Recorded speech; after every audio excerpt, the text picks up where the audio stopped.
Hi guys, මම අද ඔයාලට කියන්න හදන්නේ PX නම්බර් වල කියන්නේ ටාටා ලොක්කා PX වගේ නම්බර් වල සාමාන්‍ය ඒවා සෙන්සර් අඩුයිනේ ගොඩක් මේ ඒ වගේ මේ ලෙඩක් එනවා සාමාන්‍යයෙන් මේ මිස් කරනවා නිකන් ඔටෝ රේස් වෙනවා ඔය වගේ මේ ප්‍රොබ්ලම් එනවා සාමාන්‍යයෙන් එනවා පිකප් එක අඩු වෙනවා. එතකොට සාමාන්‍ය යාගීනරේ ක්ලීන් කරලා සාමාන්‍ය තෙල් කට්ට එහෙම මේ මං එන ලෙඩ ටික මේ කියන්නේ තෙල් කට්ට එහෙම සාමාන්‍ය භාගයක් තියෙද්දි මේ දුවන්න බෑ මිස් කරනවා. රතු කට්ටට යට දුවන්න බෑ මිස් කරනවා.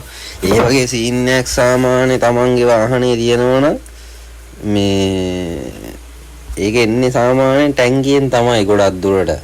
ඒක සාමාන්‍ය මේ අවුරුදු දෙකකින් විතර සාමාන්‍ය බූලි වලින් දානවා නම් ඒ නැතත් මේ සෙඩ් වලින් ගහනවා නම් එහෙමයි සෙඩ් වලින් ගැහුවත් අවුරුදු දෙකකින් විතර සාමාන්‍ය මේ ටැංකිය සුද්ධ කරනවා නම් සාමාන්‍ය වාහනයට හොඳයි ඒක.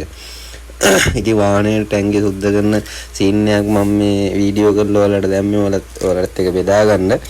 මේ ටැංකිය යටින් ගලවලා අර තියෙන වටේ නට් එක එක් ගලවලා මේ එක් ගලවපුවම සම්පෙක උඩට එනවා. සම්පයක් කියන පෙනීරෙත් එක්ක සීන් එකක් තියෙන එක ඇතුලේ. සාමාන්‍ය PX නම්බර එක එහෙම කරපුවාම මේ වාහනේ ඉතින් අර තෙල් කට්ට ගන්නට වැඩක් කරනවා. ඇතුලේ ටැංකිය වල ජරා වෙනවා ටැංකිය වලට. සෙඩ් වලින් උනත් කොහොම ගැහුවෝ තෙල් ගැහුවත් ජරාව ඇතුලට යනවා. මලකඩ වරුණෝ යනවා ප්ලේන් ජරාව ඇතුලේ මේ ඉතින් මම මේ නැමීගෙන මේ ඒකට ඉතින් මේ හයි කරා ඒක මේ එහෙනම් මම